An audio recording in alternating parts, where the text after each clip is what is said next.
This is the Safe and Sound Pro 2 RF meter. I bought this meter recently. The reason I did this was because someone in my house was not feeling well, and we suspected that it could be due to overexposure of electromagnetic radiation in and around the house. This is because I have 3 wireless network routers in the house. The reason I have 3 network routers is because I have a large number of Ring security wireless cameras in the house as well as outside the house. So I want to be scientific about the process to determine the amount of electromagnetic radiation we are receiving from mobile phones, from Wi-Fi devices at the 2.4 GHz as well as the 5 GHz frequency range. Join me in this video as I unbox this product and demonstrate test measurements in my living room, close to a network router, close to a Ring stick-up battery camera,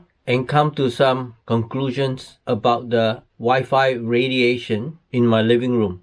The Safe and Sound Pro 2 RF meter is manufactured by safelivingtechnologies.com. It comes in a nice black soft case.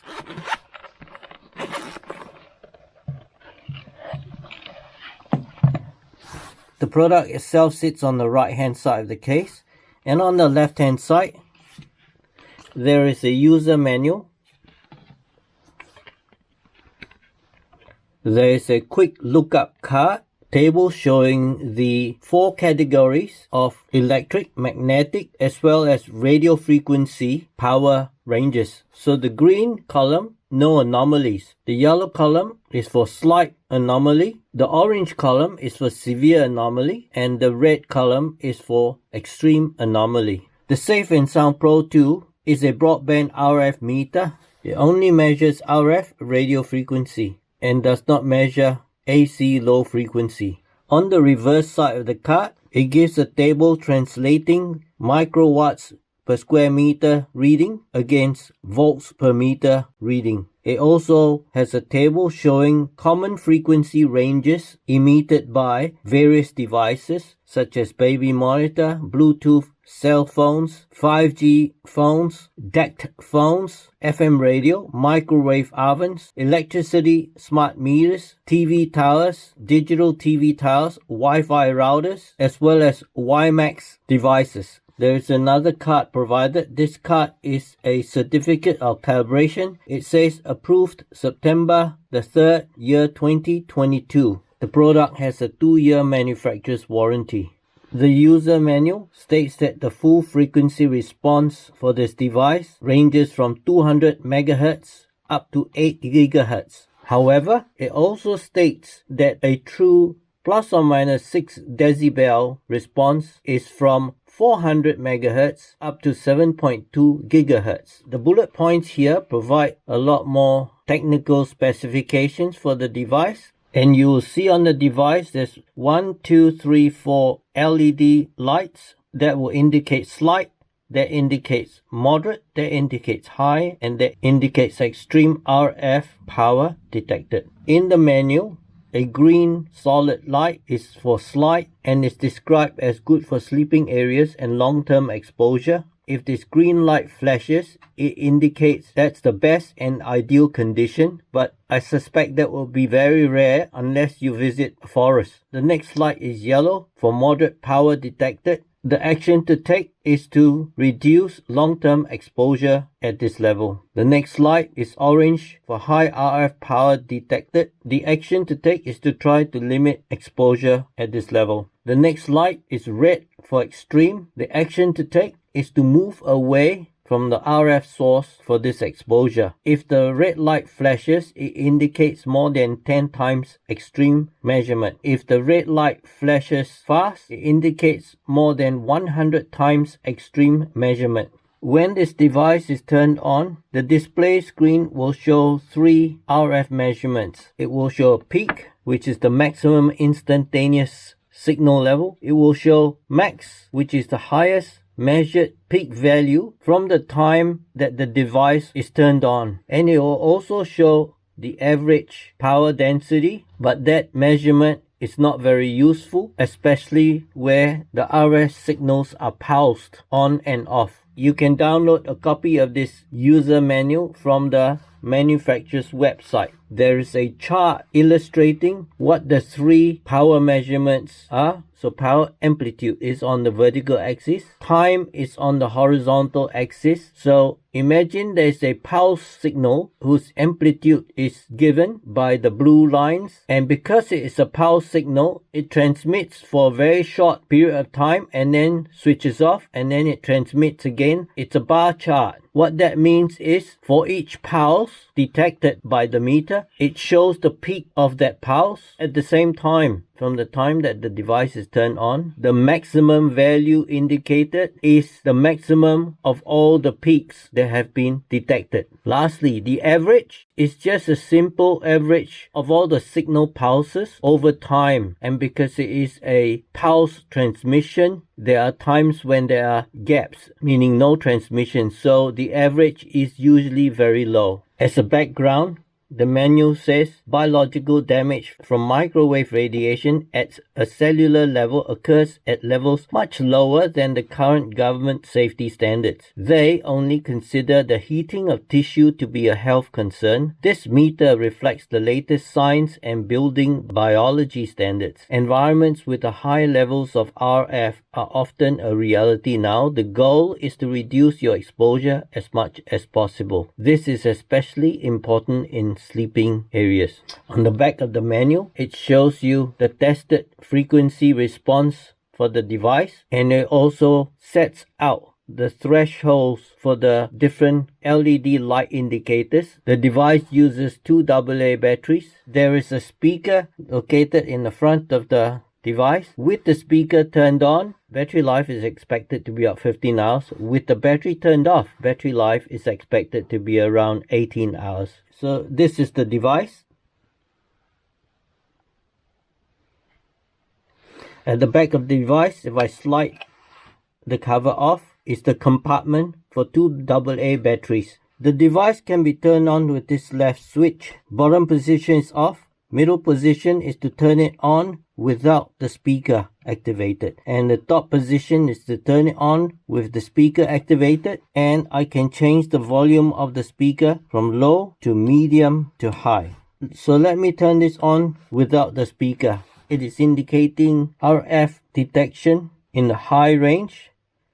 The horizontal bar is a real-time indicator of the power detected. The value peak is the live measurement of the peak power. Value max is the maximum power measured since the device was turned on. And average is just a time averaging of all the peaks detected. The LED is switching between high to moderate power detected, and there are two units of measurement available. This is the microwatts per meter square unit of measurement. To change to the other unit of measurement, I hold down the max reset button until the unit of measurement changes. It now shows volt per meter for the peak and maximum. However, the average is still showing microwatts per meter squared. To change it back to the other unit of measurement, again I press and hold down the max reset key, and it has returned to the other unit of measurement. I can turn the speaker on, and the sound is at low volume.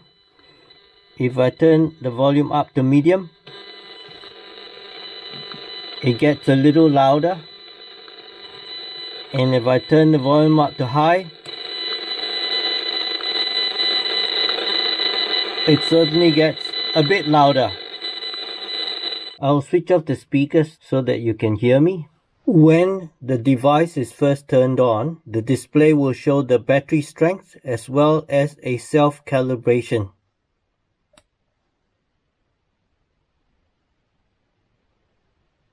At the top of the device, there is an earphone jack, and there is a micro USB socket. This micro USB socket is not for data. It is solely to be used to provide power supply to the device if the device is to be kept powered up continuously. the optimum direction of RF detection is from the back and from the front at 90 degrees to the plane of the device. To measure the radiation in a room, I would gently rotate the device in a figure 8 fashion to enable it to read peaks and the maximum. This is my mobile phone, and I have put the mobile phone into aeroplane mode, which means there is no Wi-Fi transmission, nor is there any mobile phone 4G or 5G transmission. If I bring the phone towards the RF meter, there should be no change in the measurements detected. I will turn the volume on so that it is more obvious.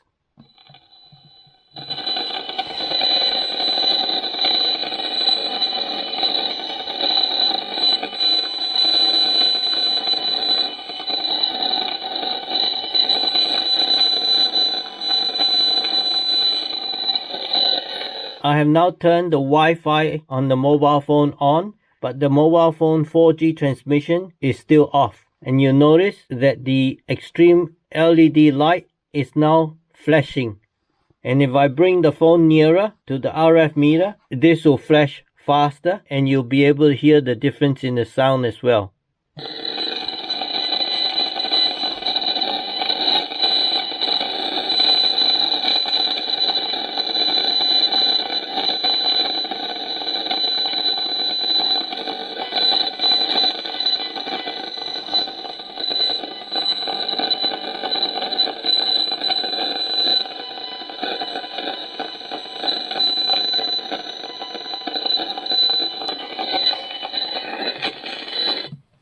In addition to having the Wi-Fi on, I have now turned on the mobile data service on my phone.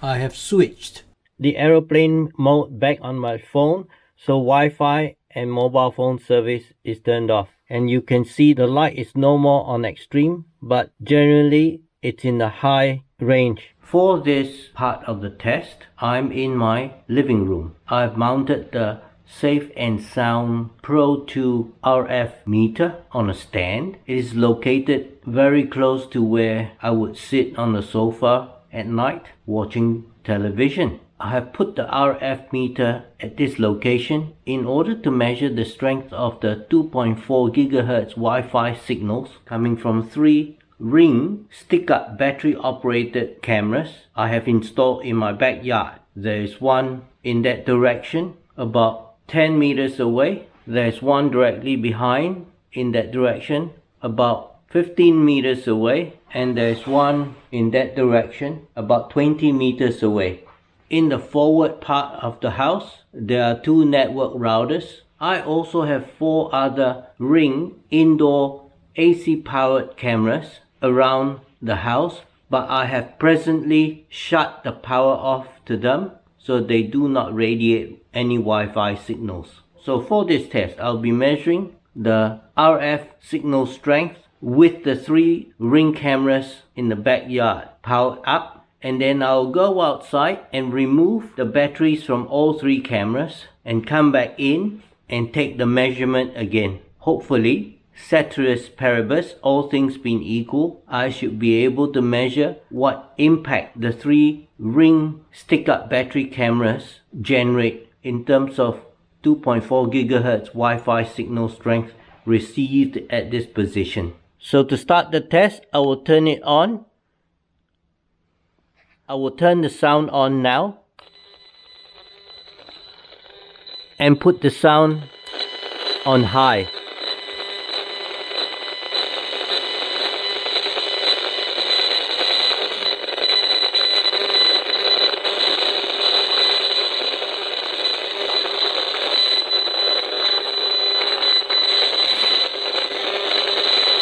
What we have been seeing is the measurement of RF signal strength with the 3-ring stick-up battery cameras in my backyard turned on and monitoring movement. What I will do next is from my phone stop the 3 cameras from monitoring motion and see if that has any effect on the RF signal strength.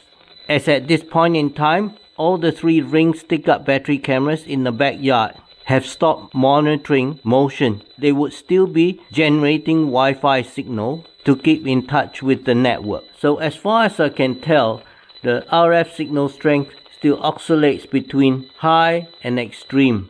I'm not able to determine if there's any drop in Wi-Fi signal by turning off motion detection on the 3-ring stick-up battery cameras in my backyard. For the next stage of the test, I will go to my backyard and remove the batteries from the 3-ring stick-up battery cameras. Behind me is the first ring stick-up battery camera I will remove the battery from. Battery removed. Now to remove the battery from the second ring stick-up battery camera. Battery removed. I have already removed the batteries from the other 2 cameras. I've kept the battery in this one camera in order to demonstrate the Wi-Fi signal strength detected by this Safe and Sound Pro 2 RF meter. In the background on the fence there is the ring stick-up battery camera I'm testing. It is about 9 meters from this RF meter. Looking at the meter, it detects RF signal strength between moderate and high, jumping between the 2.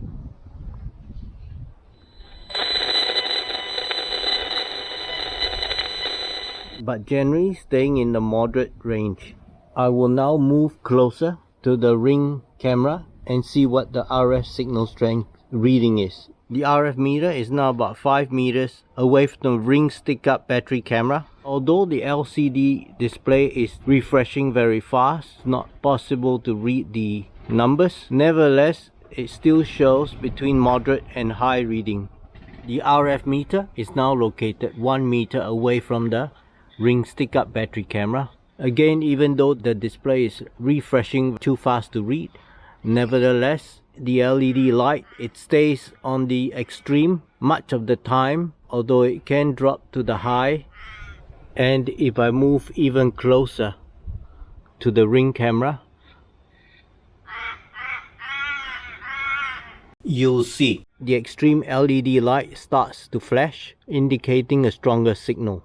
And at that close distance, it is flashing very fast, showing a very high Wi-Fi signal strength. I've removed the battery. I have returned from my backyard where I removed the batteries from all the 3 ring stick-up battery cameras. And interestingly enough, the RF signal strength indicator seems to stay primarily in the high zone, sometimes dropping to the moderate zone. Whereas before I removed the batteries from the 3 ring cameras in the backyard, the signal strength indicator was in the extreme zone. So it looks like I have to mitigate the risk posed by the 3 ring cameras in my backyard, generating extreme Wi-Fi signal strength. That is one of my network routers. It is an ASUS Zen Wi-Fi XT8 model. My RF meter is about 1 meter away from that router. At the moment, it is flashing extreme. When I move the meter closer to the router, the red extreme light flashes faster.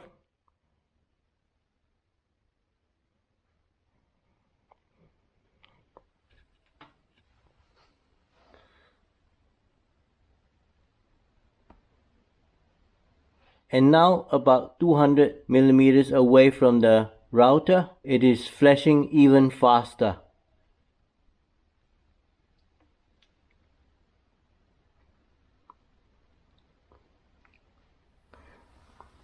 I have here a steel zinc aluminum tin shield. I made this as a temporary test shield. I will place this shield between the router and the RF meter and see what difference it makes to the LED lights flashing. You can see that the light flashes slower. So the steel does act as a shield. I'll put another shield and I'll put another shield on top. It is still flashing but slower. I'll remove the shield slowly.